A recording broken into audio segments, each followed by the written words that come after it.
আচ্ছা, states of ম্যাটারে কি কি আমরা পড়বো না? ফার্স্টের তিনটে স্টেটস আছে ম্যাটারের, আমরা সবাই জানি। একটা হলো সলিড, লিকুইড আর গ্যাসিয়াস। তো সলিড স্টেটে কি থাকে না, পার্টিকেলগুলো যে অ্যাটমসগুলো যে থাকে ম্যাটারের, তারা অনেক টাইটলি বাউন্ড থাকে, যে একজন একজনের সাথে খুব কাছাকাছি, খুব টাইটলি একটা ফোর্স দিয়ে আটকে থাকে। তাই জন্য সলিড জিনিস যে কোনো সেগুলো হার্ড হয়, সেগুলোকে আমাদের ভাঙতে বা কিছু করতে প্রবলেম হয়, অনেক বেশি ফোর্স দিতে লাগে। আর নেক্সট কি হচ্ছে লিকুইড। লিকুইডগুলো লুজলি বাউন্ড, দেখতে পাচ্ছি যে একটা অ্যাটমের থেকে, একটা পার্টিকেলের থেকে আরেকটা পার্টিকেল অনেক দূরে দূরে। আর গ্যাসিয়াসে কি হচ্ছে, গ্যাসিয়াসে সবচেয়ে দূরে দূরে থাকে পার্টিকেলগুলো, একদম মানে কারোর সাথে কারোর কোনো লিঙ্ক থাকে না, র্যান্ডামলি মুভ করতে থাকে গ্যাসে, প্রত্যেকের কিন্তু মোশন থাকে।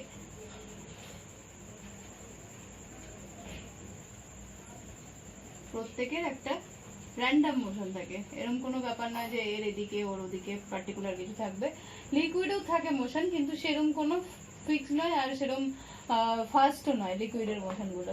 গ্যাসিয়াসের যেই গ্যাসিয়াস স্টেটে সবচেয়ে বেশি মোশন থাকে পার্টিকেলের, আর সবচেয়ে লুজ বাউন্ড থাকে, মানে কারোর সাথে কারোর লিঙ্কই থাকে না। লিকুইডে স্লাইটলি লুজ বাউন্ড, আর সলিড একদম টাইটলি বাউন্ড হয়ে থাকে।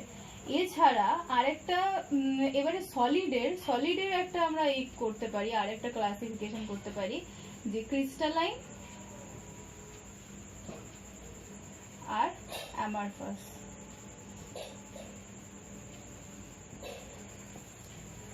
ক্রিস্টালাইনে কি হচ্ছে না, ক্রিস্টালাইনে আমরা কি ক্রিস্টাল পাবো না, সল্ট পেতে পারি, আর আরো অনেক ধরনের ক্রিস্টাল যেগুলো কিনা আমরা ক্রিস্টালাইনের মধ্যে পেতে পারি। ক্রিস্টালাইনের নেচারটা কি না, একটা পার্টিকুলার শেপ থাকে, একদম পার্টিকুলার শেপে থাকে, আর হাইলি একটা জিওমেট্রিক্যাল ফিগার থাকে ক্রিস্টালাইন যে কোনো জিনিসের। তো সলিডের দু রকম হয়, ক্রিস্টালাইনের যে বলছি যে একটা পার্টিকুলার ফিগার আর জিওমেট্রিক্যাল একটা খুব একটা মেনটেন করে, স্ট্রাকচার মেনটেন করে থাকে, কিন্তু অ্যামরফাসে সেটা হয় না। অ্যামরফাস মানে যেমন আমরা বলতে পারি চারকোল, তারপর মানে এরকম টাইপের যে কোনো কার্বন মেটেরিয়ালের মধ্যে ক্রিস্টালাইন। আরেকটা বলতে পারি গ্রাফাইট বা ডায়মন্ড।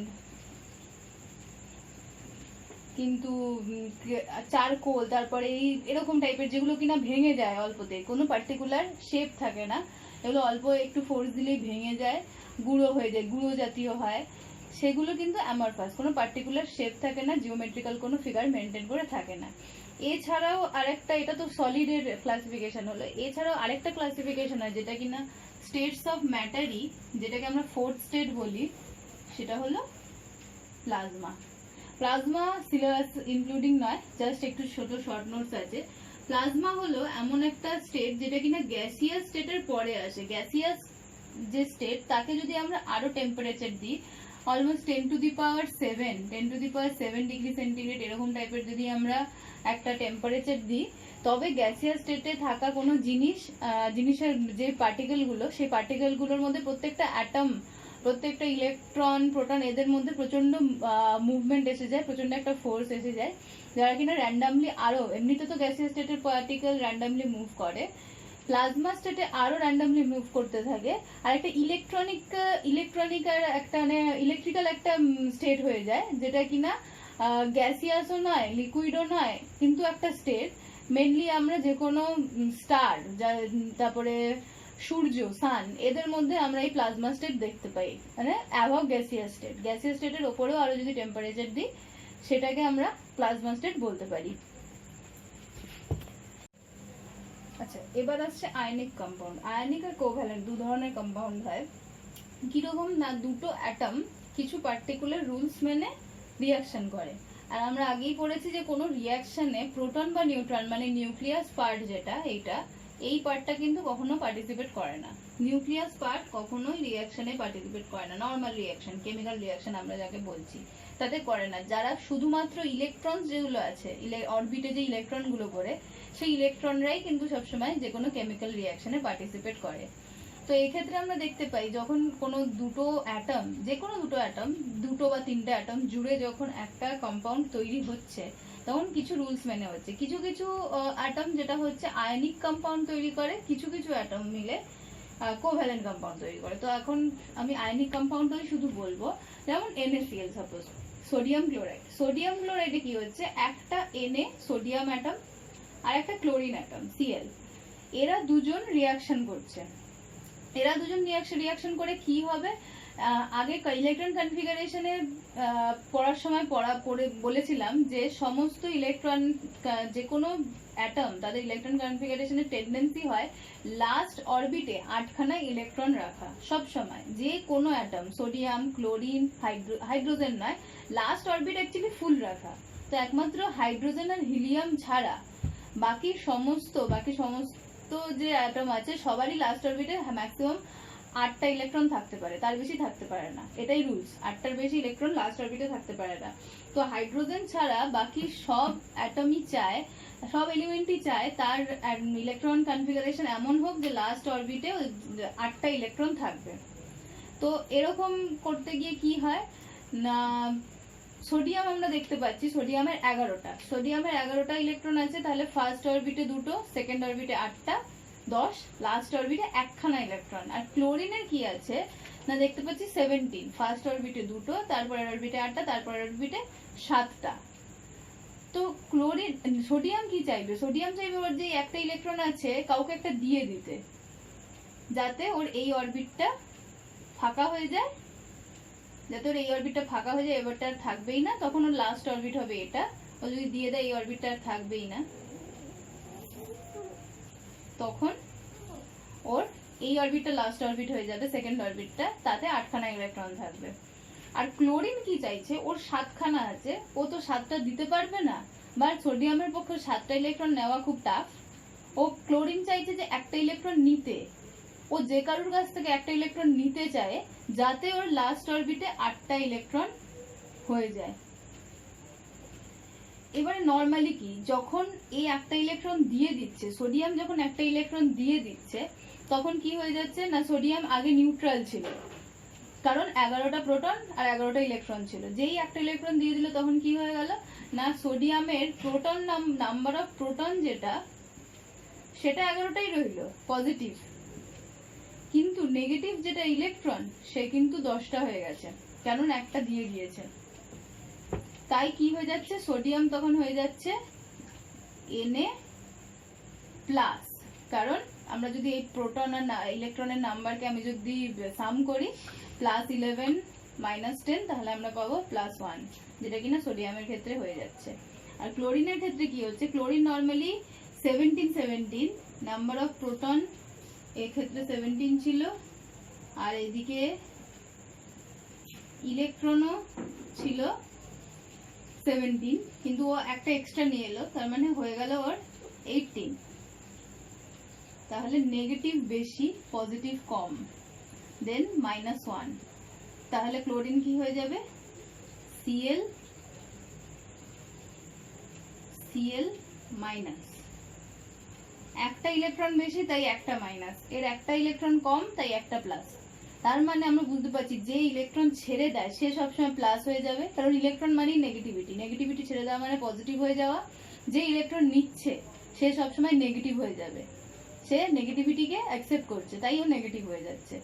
আর এই যে কটা ইলেকট্রন ছাড়বে কটা ইলেকট্রন নেবে, এই যে নাম্বার, সোডিয়াম যেমন একটা ইলেকট্রন ছাড়ছে, ক্লোরিন যেমন একটা ইলেকট্রন নিচ্ছে, এদের এই জন্য এদের ভ্যালেন্সি হলো 1। সোডিয়ামের ভ্যালেন্সি হলো +1, ক্লোরিনের ভ্যালেন্সি হলো -1, কিন্তু আমরা ভ্যালেন্সি প্লাস মাইনাস দিয়ে দেখি না, নর্মালি আমরা শুধু বলবো 1।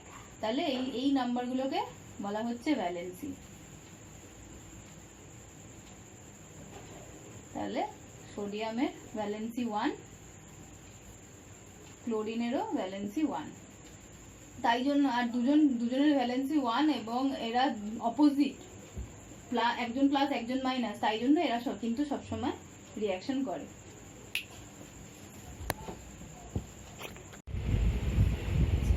এবারে আমরা আগে তো দেখলাম সোডিয়াম আর ক্লোরিন দুজনের ভ্যালেন্সি সেম 1, 1। এবারে যদি ভ্যালেন্সি ডিফারেন্ট হয়, যদি দেখি যে এখানে যেমন লিথিয়াম অক্সাইড, আমরা দেখতে পাচ্ছি যে লিথিয়াম কিন্তু একটা ইলেকট্রন বের করে, কিন্তু অক্সিজেনের দুটো ইলেকট্রন। অক্সিজেন কিন্তু দুটো ইলেকট্রন অ্যাকসেপ্ট করে, কারণ লিথিয়ামের 3। লিথিয়াম কি চাইবে, ওর লাস্ট অরবিটে দুটো, ফার্স্ট অরবিট যেহেতু ফার্স্ট অরবিটে 8টা ধরে না, তাই ফার্স্ট অরবিটে দুটোই থাকবে। এরও হাইড্রোজেনের মতো এও চায় যে ফার্স্ট অরবিটে ওর ফার্স্ট অরবিটে ফুলফিল থাকুক, কেন লাস্ট এই সেকেন্ড অরবিটে 7খানা ইলেকট্রন আনা পসিবল নয়। ও কি করবে, একটা ইলেকট্রন দিয়ে দেবে। কিন্তু অক্সিজেন তো দুটো চায়, অক্সিজেনের তো দুটো জায়গা ফাঁকা আছে, কারণ ওর লাস্ট অরবিটে 6টা, ওর 8টা করার জন্য তারও 2খানা লাগবে। তখন কি করবে, তখন হবে কি না, দুটো লিথিয়াম লাগবে। এক্ষেত্রে কি হয় না, ভ্যালেন্সি ইন্টারচেঞ্জ হয়। অক্সিজেনের যখন কোনো একটা জিনিসের ভ্যালেন্সি, এর ভ্যালেন্সি আমরা কি দেখতে পাচ্ছি 1 আর এর 2, যখন আমরা দেখতে পাচ্ছি দুটো জিনিসের ভ্যালেন্সি আলাদা, তখন কি হচ্ছে, ভ্যালেন্সি ইন্টারচেঞ্জ হচ্ছে। এই 2 ভ্যালেন্সিটা এখানে আসবে, মানে যত ভ্যালেন্সি ততগুলো লিথিয়াম অ্যাটম আমার লাগবে। অক্সিজেনের যত ভ্যালেন্সি সেই তত পরিমাণ লিথিয়াম অ্যাটম আমার লাগবে। আর লিথিয়ামের যত ভ্যালেন্সি 1, সে কটা অক্সিজেন লাগবে আমার রিঅ্যাকশনটা করতে। তাহলে এখানে আমরা দেখতে পাচ্ছি দুটো লিথিয়াম আর একটা অক্সিজেন লাগবে। তাহলে একটা লিথিয়াম একটা ইলেকট্রন দেবে এখানে অক্সিজেনকে, একটা ইলেকট্রন এলো। আর এপাশে আরেকটা লিথিয়াম আসবে। আমি তো লাস্ট অরবিটটাই আসছি, কারণ আমাদের সমস্ত কেমিক্যাল রিঅ্যাকশনে লাস্ট অরবিটটাই কাজে লাগে। লাস্ট অরবিটে যে কটা ইলেকট্রন থাকবে সে কটাই কাজে লাগে। তো এখানে লিথিয়াম, এই পাশে আরেকটা লিথিয়াম আরেকটা ইলেকট্রন দিল। এইভাবে অক্সিজেনেরও অক্টেট কমপ্লিট হলো, লিথিয়ামেরও যে লাস্ট অরবিট তাতে ফুল ইলেকট্রন হয়ে গেল। এইভাবে কিন্তু রিঅ্যাকশন হয়। সেম ভাবে আমরা বলতে পারি যে অ্যালুমিনিয়াম অক্সাইড Al2O3, যেখানে অ্যালুমিনিয়ামের ভ্যালেন্সি হলো +3 আর অক্সিজেনের ভ্যালেন্সি হলো -2। এখানেও ভ্যালেন্সি ইন্টারচেঞ্জ হচ্ছে, অ্যালুমিনিয়ামের ভ্যালেন্সিটা এই পাশে যাচ্ছে, অক্সিজেনের ভ্যালেন্সি এখানে আসছে, তাই হয়ে যাচ্ছে মানে অ্যালুমিনিয়াম অক্সাইডের তাই জন্য যে ফর্মুলা সেটা হয় Al2O3। ঠিক আছে, সেম ভাবে লিথিয়াম অক্সাইডের ফর্মুলা যেভাবে হয়েছে যে অক্সিজেনের যেহেতু ভ্যালেন্সি 2 তাই লিথিয়ামের এখানে 2 এসেছে, আর লিথিয়ামের যেহেতু ভ্যালেন্সি 1 অক্সিজেনের এখানে 2 এসেছে, তাই জন্য এভাবে এরকম ইন্টারচেঞ্জ হয়ে যাচ্ছে। তাহলে আমরা যে কোনো এসে বলতে পারি যে এটার একটা চার্ট আছে বইতে, পেজ নাম্বার 141-এ। এই পেজ নাম্বার 141-এর চার্টটা ফুল করতে হবে, ফুল প্র্যাকটিস করতে হবে। যা আছে, যেগুলো করে দেওয়া আছে সেগুলো দেখতে হবে, যেগুলো করে দেওয়া নেই সেগুলোকে নিজেকে করতে হবে। আচ্ছা, এবারে কিছু আয়নিক কম্পাউন্ড আছে, এগুলো সবাই কিন্তু আমরা দেখতে পাচ্ছি যে মেটাল, সবাই মেটাল। মেটালিক কম্পাউন্ডের একটা প্রপার্টি হয়, যারা কিন্তু শুধু ওরা ইলেকট্রন কিন্তু ওরা ছেড়েই দেয়, ম্যাক্সিমাম ক্ষেত্রে আমরা এটা দেখতে পাবো। আর যারা নন মেটাল, যেমন অক্সিজেন, কার্বন, এরা কিন্তু ক্লোরিন, এরা কিন্তু সবসময় দেখতে পাবো যে ইলেকট্রন নেয়, অ্যাকসেপ্ট ইলেকট্রন। এটা জেনারেল প্রপার্টি যে আমরা নন মেটালরা, যাদের আর কি মেনলি লাস্ট অরবিটে ইলেকট্রন বেশি থাকে, যারা ইলেকট্রন অ্যাকসেপ্ট করার টেন্ডেন্সি থাকে তারা নন মেটাল হয়, যাদের ইলেকট্রন দিয়ে দেওয়ার টেন্ডেন্সি থাকে তারা মেটাল হয়। ঠিক আছে, তাহলে যত নেগেটিভ আমরা দেখতে পাবো -2 Cl মাইনাস, এদেরকে আমরা বলছি অ্যানায়ন। আর এই যে এরা যারা পজিটিভ তাদেরকে আমরা বলছি ক্যাটায়ন। ঠিক আছে, এই দুটো নাম অ্যানায়ন আর ক্যাটায়ন, এগুলো আগেও আশা করি পড়া হয়েছে। তো এখানে যেটা হচ্ছে যে যেটা মেনলি বলার বিষয় যে Fe আয়রন আমরা দেখতে পাচ্ছি 2 ধরনের ভ্যালেন্সি দেখাচ্ছে। একবার দুটো ইলেকট্রন বের করছে নিজের লাস্ট অরবিট থেকে, আর একবার 3টে ইলেকট্রন বের করছে। তো এই ওয়াইজ এদের নাম চেঞ্জ হয়। যখন এরা দুটো ইলেকট্রন বের করে, মানে লেজার যখন ওর লোয়ার হয় এদের ভ্যালেন্সিটা, তো লেজার ভ্যালেন্সির জন্য এদের নাম হয় ফেরাস, OUS একটা এক্সটেনশন আসে সাফিক্সে যখন লোয়ার ভ্যালেন্সি হয়। আর যখন হায়ার ভ্যালেন্সি হয় তখন আসে ফেরি, IC বলে একটা সাফিক্স আসে। সেম ভাবে কপারের ক্ষেত্রে আমরা দেখতে পাচ্ছি, এখানে ফেরাসের ক্ষেত্রে 2 আর 3 এর মধ্যে হয়, কপারের ক্ষেত্রে হয় 1 আর 2 এর মধ্যে। মানে কপার একসময় একটা ইলেকট্রন বের করে, কোনো কোনো সময় দুটো ইলেকট্রন বের করে। তো যখন একটা ইলেকট্রন বের করে তখন হয়ে যায় ওদের কিউপ্রাস, আর যখন দুটো বের করে তখন হয়েছে কিউপ্রিক। এরও একটা চার্ট আছে 142 পেজে, এই চার্টটাও পড়তে হবে। কতগুলো মার্কিউরাস, এগুলো মার্কিউরিক, এগুলো সব আছে আলাদা আলাদা নাম। সেম যখন লোয়ার থাকে, লোয়ারে হয় আস, আর হায়ারে হয় ই।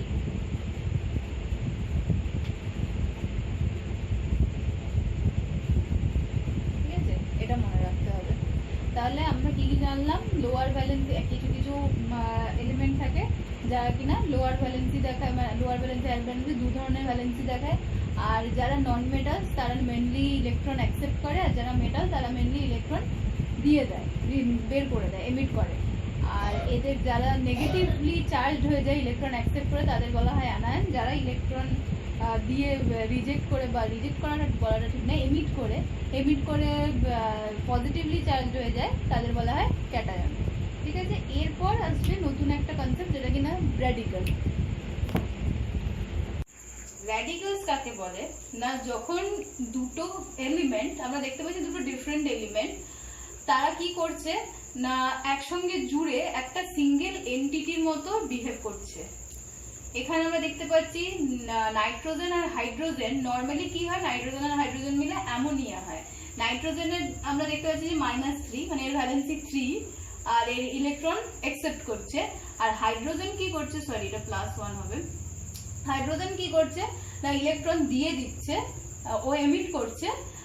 যেটা কিনা নর্মালি কি হওয়া উচিত, যে -3 এর সাথে 3টে হাইড্রোজেনই অ্যাড হওয়া উচিত, কিন্তু র্যাডিক্যালস আমরা দেখতে পাবো যে এরা একটা প্লাস বা মাইনাস, সবসময় যে প্লাস হচ্ছে তা নয়, একটা চার্জ বেশি থাকছে, একটা বা দুটো চার্জ, হয় পজিটিভ চার্জ বেশি থাকছে নয় নেগেটিভ চার্জ বেশি থাকছে, কিন্তু এরা দুজনে মিলেই একটা সিঙ্গেল এন্টিটি ফর্ম করছে, যারা কিনা নিজে একটা অ্যাটম আয়নের মতো বিহেভ করছে। এরা যেমন দুজনে মিলে একটা ক্যাটায়নের মতো বিহেভ করছে, ইটসেলফ একটা ক্যাটায়নের মতো বিহেভ করছে। সেম ভাবে SO4-2 যেমন অ্যানায়নের মতো বিহেভ করছে, সেরকম এটা যেমন ক্যাটায়ন। এটাতে হচ্ছে কি, নর্মালি আমরা কি বলবো না, নাইট্রোজেন -3 + 3H+, এরা দুজন মিলে অ্যামোনিয়া বানাবে, NH3।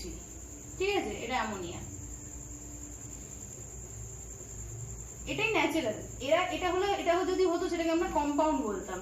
কিন্তু এখানে কি করছে, একটা হাইড্রোজেন এক্সট্রা এসে কি করছে না একটা পজিটিভ সাইন, একটা চার্জকে মেনটেন করছে সব সময়, এবং এরা দুজনে একসাথে কি করছে না একটা সিঙ্গেল এন্টিটির মতো বিহেভ করছে। এগুলোকে আমরা র্যাডিক্যালস বলছি। সেম ভাবে হয় যেটা OH-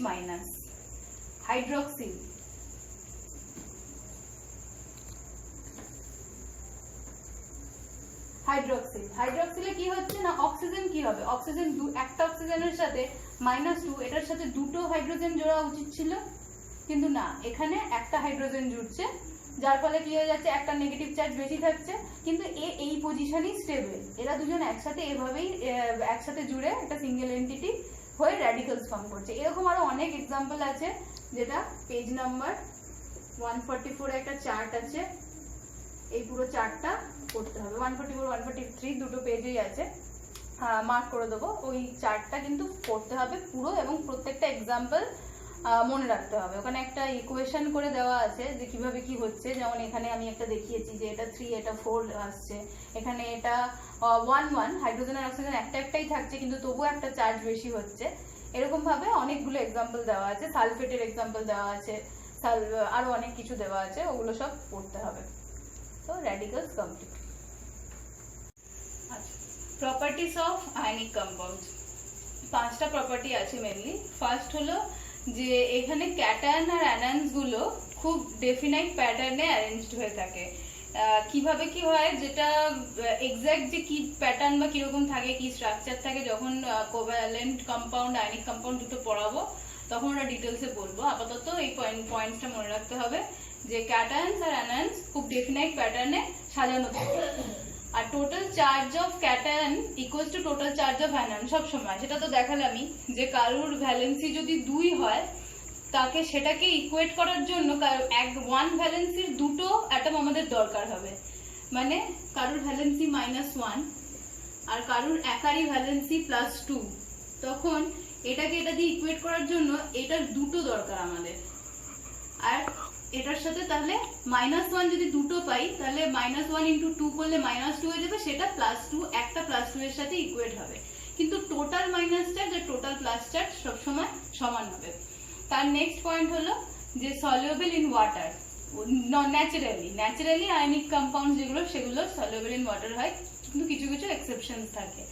R aqueous solution of ionic compound conducts electricity, যেমন NaCl এর অ্যাকুয়াস সলিউশন, নুনের অ্যাকুয়াস সলিউশন আমরা যদি দেখি সেটা কিন্তু ইলেকট্রিসিটি কন্ডাক্ট করে।